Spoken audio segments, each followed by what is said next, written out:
Efectivamente, el problema es que haya aves infectadas con el virus en la zona. De momento en Aragón no se ha detectado, con lo cual no es un problema, pero podría darse el caso.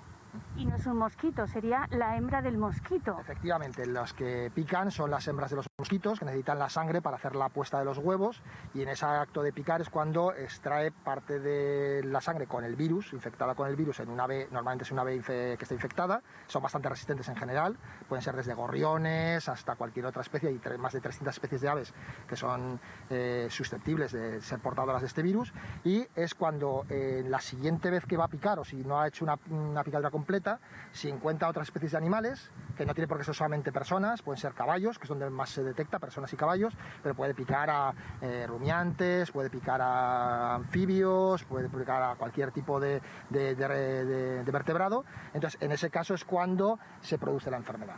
O sea, necesitaríamos un ave infectada, un mosquito y alguna situación. Hemos venido aquí a orillas del río Ebro porque se necesita también estar como en aguas estancadas. Este no es el caso. Sí, evidentemente el mosquito en este caso suelen ser del género Culex, en España sobre todo es el Culex pipiens, aunque se ha descrito también otras especies, y son mosquitos que necesitan hacer la puesta en aguas estancadas, no necesitan grandes superficies de agua, puede ser perfectamente una pequeña maceta que haya un poquitín de agua, es suficiente para que la hembra del mosquito haga su puesta, y esos huevos cuando emerjan, curiosamente si la hembra está infectada, esos huevos cuando emerjan las larvas y los mosquitos que salen de allí, esa descendencia va a ser va a estar también infectada. Hay una transmisión de los mosquitos a su descendencia, con lo cual se agrava todavía más el problema. ¿Por qué se están dando tantos casos en humanos en Andalucía? Normalmente llevamos desde el 2008 que se reactivó la presencia de West Nile en Europa, en unos casos en Italia. Hemos tenido problemas en el 2018, el 2018 fue problemático sobre todo en Italia, Grecia, Serbia, hubo más de 2.100 casos y murieron 180 personas, algo que es bastante a considerar, es importante. Y lo que sobre todo es en el sur de España, Andalucía, concretamente Huelva, Cádiz, Sevilla, Cáceres, también el sur de Portugal, el Alentejo y el Algarve, ha habido descripción de casos, pero sobre todo en caballos. Normalmente, seguramente es porque está solapándose los aves infectadas en zonas parques naturales, en las marismas del Guadalquivir, por ejemplo, y en esa zona hay poca presencia humana. Por alguna razón, si las poblaciones de aves infectadas han aparecido en un medio más urbano, las posibilidades de contagio, como el mosquito está en todos los sitios y son aves de tipo urbana, tipo gorrión, podría facilitar la transmisión entre humanos mucho más fácil. De momento, para los caballos sí hay vacuna, para los humanos no. La sintomatología es grave en un 20% de los casos.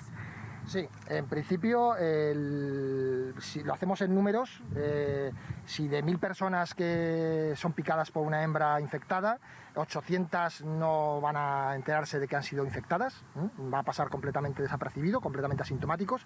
No hay problema en esas personas de que se transmita el virus de una persona a una persona, de un caballo a una persona, no hay, la transmisión no es posible.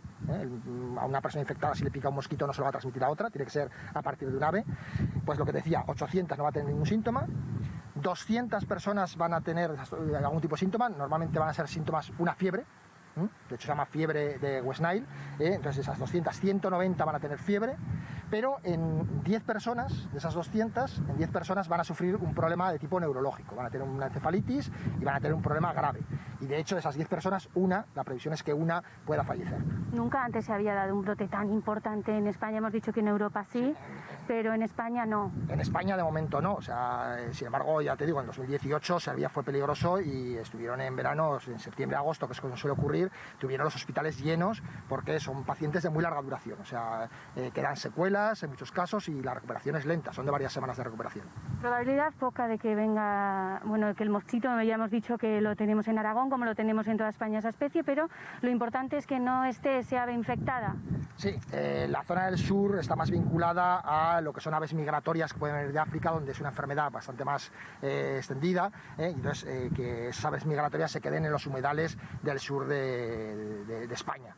Aquí, evidentemente, en Zaragoza, pues realmente quitando los galachos y demás, tampoco tendríamos mucho riesgo y tampoco tenemos grandes poblaciones de aves migratorias, pero el riesgo, como siempre decimos, no es cero. No es cero, pero de momento poco probable de que tengamos ese virus del Nilo aquí en Aragón. Muchísimas gracias. Muchas gracias.